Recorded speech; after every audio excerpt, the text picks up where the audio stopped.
Baik, di sini saya akan menjelaskan beberapa poin tentang evaluasi pembelajaran. Yang pertama adalah pengertian dari evaluasi pembelajaran. Evaluasi atau penilaian adalah suatu proses sistematis untuk mengetahui tingkat keberhasilan dan efisiensi suatu program pembelajaran. Sedangkan penilaian hasil belajar adalah kegiatan atau cara yang ditujukan untuk mengetahui tercapainya atau tidak tujuan pembelajaran dan juga proses pembelajaran yang dilakukan oleh guru di dalam kelas. Nah, dari pengertian tersebut dapat disimpulkan bahwa evaluasi pembelajaran merupakan serangkaian kegiatan untuk memperoleh, menganalisis, dan menafsirkan data tentang proses dan hasil belajar siswa di kelas. Selanjutnya adalah tujuan dari evaluasi pembelajaran. Ada beberapa tujuan, yaitu yang pertama adalah mendapatkan suatu informasi yang akurat mengenai tingkat pencapaian siswa dari tujuan pembelajaran yang telah ditentukan. Yang kedua, mendeskripsikan kecakapan belajar peserta didik. Yang ketiga adalah mengetahui keberhasilan dari proses pendidikan dan proses pembelajaran di kelas. Yang keempat, menentukan tindak lanjut atau penilaian yang akan dilakukan oleh guru. Dan yang terakhir adalah memberikan pertanggungjawaban. Poin selanjutnya adalah fungsi dari evaluasi pembelajaran. Ada beberapa fungsi dari adanya evaluasi pembelajaran. Yang pertama adalah untuk mengetahui kemajuan, perkembangan, dan keberhasilan peserta didik. Yang kedua, untuk mengetahui tingkat keberhasilan program pengajaran. Dan yang ketiga adalah untuk keperluan bimbingan dan penyuluhan. Yang terakhir, untuk pengembangan dan perbaikan kurikulum. Baik, perkenalkan nama saya Evi Karina, NIM 14014180227 persensi 16. Selanjutnya, saya akan menyampaikan tentang prinsip dasar evaluasi hasil belajar dan juga penilaian terhadap pelaksanaan PKR. Untuk yang pertama, yaitu prinsip dasar evaluasi hasil belajar. Apa saja sih itu? Nah, yang pertama ada hasil sesuai dengan standar kompetensi, yang kedua mengukur sampel representatif, yang ketiga mencakup bermacam bentuk soal, yang keempat memperbaiki cara belajar mengajar, yang kelima didesain untuk memperoleh hasil belajar yang diinginkan, yang keenam reliabel dan valid, yang ketujuh kemampuan diskriminatif, yang kedelapan pendekatan untuk melakukan evaluasi bisa menggunakan PAN dan PAP. PAN itu singkatan dari penilaian acuan norma dan PAP singkatan dari penilaian acuan patokan. Jadi, PAN, penilaian acuan norma adalah cara penilaian yang tidak selalu tergantung pada jumlah soal yang diberikan, atau penilaian itu dimaksudkan untuk mengetahui kedudukan hasil belajar yang dicapai berdasarkan norma kelas. Jadi, siswa yang paling besar skor yang didapat di kelasnya adalah siswa yang memiliki kedudukan tertinggi di kelasnya. Untuk PAP, penilaian acuan patokan adalah cara penilaian di mana nilai yang diperoleh siswa tergantung pada seberapa jauh tujuan yang tercermin dalam soal-soal tes yang dapat dikuasai oleh siswa. Nilai tertinggi adalah nilai sebenarnya berdasarkan jumlah soal tes yang dijawab dengan benar oleh peserta didik.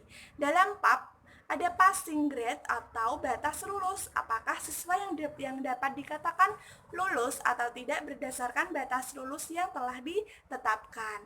Pendekatan PAN atau penilaian acuan norma dan juga PAP, penilaian acuan patokan dapat dijadikan acuan untuk memberikan penilaian dan memperbaiki sistem pembelajaran. Seperti itu. Materi yang selanjutnya adalah penilaian pelaksanaan PKR. Penilaian pelaksanaan PKR juga terdiri dari beberapa hal. Yang pertama harus valid, yang kedua edukatif, yang ketiga objektif atau sesuai dengan potensi peserta didik. Yang keempat ada transparan, yang kelima berkesinambungan, Yang keenam, menyeluruh, dan yang terakhir, bermakna. Jadi, ketika kita melakukan penilaian terhadap pelaksanaan PKR itu harus mencakup dari hal-hal yang telah saya sampaikan tadi, seperti itu. Perkenalkan, nama saya Natasha Yusa Fitri Widiatno, NIM 14014018030. Di sini saya akan menjelaskan mengenai alat evaluasi pembelajaran kelas rangkap, serta apa saja hal yang harus diperhatikan guru saat pembelajaran kelas rangkap. Nah, yang pertama yaitu alat evaluasi pembelajaran kelas rangkap. Meliputi tes dan non-tes.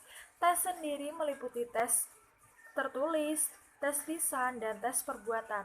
Nah, tes tertulis yaitu meliputi ragam benar atau salah, pilihan ganda, menjodohkan, melengkapi, dan jawaban singkat. Nah, langkah-langkah penyusunan tes yang pertama yaitu penentuan tujuan tes, kemudian penentuan kisi-kisi tes, kemudian penulisan soal, kemudian penelaahan soal atau validasi soal, kemudian ada perakitan soal menjadi perangkat tes, kemudian ada uji coba termasuk analisisnya, kemudian membuat bank soal, kemudian penyajian terhadap peserta didik, kemudian ada yang terakhir yaitu scoring atau pemeriksaan jawaban. Macam-macam bentuk tes, yang pertama yaitu soal esai atau uraian. Adalah pertanyaan yang menurut siswa menjawab dalam bentuk menguraikan, menjelaskan, mendiskusikan, kemudian membandingkan, memberikan alasan, dan bentuk lainnya dengan tuntutan pertanyaan dengan menggunakan kata-kata dan bahasanya sendiri. Nah, bentuk tes esai itu ada 3. Yang pertama, pertanyaan bebas. Yang kedua, pertanyaan terbatas. Yang ketiga, pertanyaan terstruktur. Kemudian, kelebihan tes esai ini adalah menyusun soal dengan sangat mudah, siswa bebas menjawab, melatih siswa untuk mengemukakan gagasan, kemudian lebih ekonomis. Nah, kelemahan tes esai kurang efektif untuk materi yang skopnya luas, kemudian jawabannya heterogen yang menyulitkan siswa, kemudian baik, buruk, lisan, panjang pendek, tidak sama jawabannya menimbulkan evaluasi yang kurang objektif. Kemudian salah pengertian dalam memahami soal tes. Koreksi memerlukan waktu yang lama dan ketelitian. Nah, selain soal esai atau uraian, di sini juga ada soal objektif yang meliputi 4 macam. Yang pertama yaitu true false atau benar salah, yang kedua yaitu matching test atau menjodohkan, yang ketiga fill in test atau tes isian, kemudian yang terakhir adalah pilihan ganda atau multiple choice. Kelebihan tes objektif sendiri yang pertama yaitu menilai dan pelajaran skopnya luas. Kemudian jawaban bebas dinilai secara objektif. Kemudian pemeriksaan mudah dan tepat. Nah, untuk kelemahan sendiri yaitu kurang memberikan kesempatan kepada siswa untuk mengemukakan gagasan. Kemudian siswa mencoba berspekulasi, kemudian memerlukan ketelitian. Nah, tadi kan ada tes tertulis, kemudian yang kedua yaitu tes lisan. Tes lisan adalah soal tes yang diberikan guru kepada siswa dalam bentuk pertanyaan lisan dan dijawab langsung oleh siswa. Cara lisan juga. Nah, tujuan utamanya untuk mengulang atau mengetahui pemahaman siswa mengenai materi pembelajaran yang telah disampaikan sebelumnya. Nah, yang terakhir nih, selain tes tertulis, tes lisan, kemudian ada tes perbuatan. Nah, untuk tes perbuatan sendiri yaitu tes yang dilakukan oleh guru kepada siswa. Dalam hal ini siswa diminta untuk melakukan atau memperagakan sesuatu sesuai dengan materi yang telah diajarkan, seperti pada mata pelajaran kesenian, keterampilan, olahraga, komputer, dan sebagainya.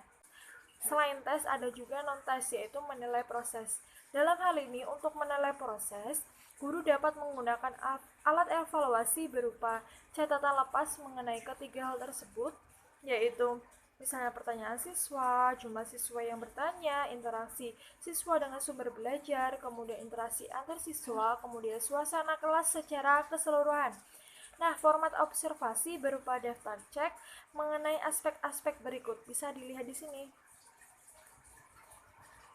Kemudian, yaitu mengenai hasil belajar yang menyangkut kognitif dapat dinilai seperti biasa dengan diberikan tes tertulis seperti tes uraian atau objektif, kemudian hasil pekerjaan berupa lembar kerja atau hasil percobaan, kemudian tes lisan atau wawancara, tes perbuatan atau perilaku.